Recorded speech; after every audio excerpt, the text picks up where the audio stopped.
Hello my friend, welcome back to my channel. তোমাদের কাছে আজকে কোনো মেকআপের বা আমার কোনো বিউটিশিয়ান কাজের আমি ভিডিও নিয়ে আসিনি। আজকে আমি ভিডিও যেটা নিয়ে এসেছি সেটা হচ্ছে গিয়ে একটা রান্নার। তো আমি রান্না করতে খুবই ভালোবাসি, কিছু কিছু জিনিস ট্রাই করতেও বেশ ভালো লাগে আমার রান্নার। তো কালকে সানডে ছিল, একটু ট্রাই করলাম, সেটা হচ্ছে গিয়ে চিকেন রেশমি কাবাব। ফার্স্ট টাইম ট্রাই করেছি। রেস্টুরেন্টে খেয়ে আসার পরে মনে হলো যে আমি একটু ট্রাই করে দেখি।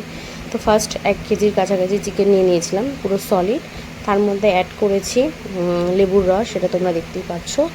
আর অ্যাড করেছি আদা বাটা, রসুন বাটা, 3টে জিনিস অ্যাড করে ভালো করে ম্যারিনেট করে মিনিমাম আধ ঘন্টা ফ্রিজে রেখে দিতে হয়েছে। কারণ যতটা ভাবে ম্যারিনেট করে রাখা যায় তো তত তোমার ব্যাপারটা জুসিও হবে, প্লাস প্রত্যেকটা মশলা মাংসের ভিতরে ভালোভাবে ঢুকে। আধ ঘন্টা পর ফ্রিজ থেকে বার করার পরে দেখতে পাচ্ছ এর মধ্যে অ্যাড করেছি কাঁচা লঙ্কা পেস্ট করে নিয়েছিলাম, একদম মিহিভাবে না। তো কাঁচা লঙ্কা পেস্ট দিলাম, দেওয়ার পরে দিয়েছি আমুলের টক দই। তোমরা চাইলে নর্মালি নিজেরাও বাড়িতে বানিয়েও টক দই দিতে পারো, মিষ্টির দোকানের যে টক দই পাওয়া যায় সেটাও অ্যাড করতে পারো। তো আমি আমুলের টক দই অ্যাড করেছি। আর এর মধ্যে অ্যাড করেছি আমুলের ফ্রেশ ক্রিম, কারণ এই ক্রিমটা ছাড়া তো একদমই হবে না।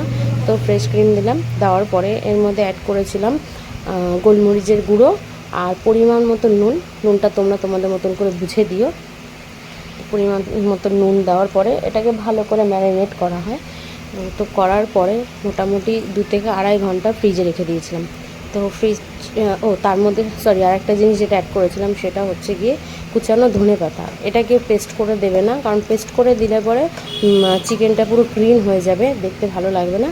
তো সেই ক্ষেত্রে এটাকে মানে কুচিয়ে দেওয়া হয়েছে। দেওয়ার পরে এটাকে ভালো করে ম্যারিনেট করেছি, করে ফ্রিজে রেখে দিই। ফ্রিজ থেকে বার করার পরে মোটামুটি 2 থেকে আড়াই ঘন্টা পর ফ্রিজ থেকে বার করে কাঠের স্টিকগুলোর মধ্যে আমি পরপর চিকেনগুলোকে সাজিয়ে নিই। কিছুটা চিকেন শটের মতন দেখতে লাগে। তো বের করে নেওয়ার পরে আমি এটা ফ্রাই করেছিলাম ননস্টিক কড়াইয়ে, প্যান ফ্রাই, আর হচ্ছে গিয়ে ইন্ডাকশানে। তো তোমরা চাইলে এটা গ্যাসও করতে পারো, আমি ইন্ডাকশানেই করেছিলাম কালকে। যে দেখলাম কেমন হয় ওটাতে দেখি, গ্যাসে তো সব কিছুই কম বেশি করা হয়। তো দেখতেই পাচ্ছ। তো মোটামুটি রেজাল্টটা খুব ভালোই এসছে। আর খাবারটাও খুব একটা খারাপ হয়নি, সবাই বলছিল বেশ ভালো হচ্ছে। আর যে চাটনিটা করেছি, এটা আমি করেছি ঝোল পই, ধনেপাতা, একটা কাঁচা লঙ্কা আর একটা আদা বাটা। তোমরা দেখতে পারো, খুব টেস্টি হয়।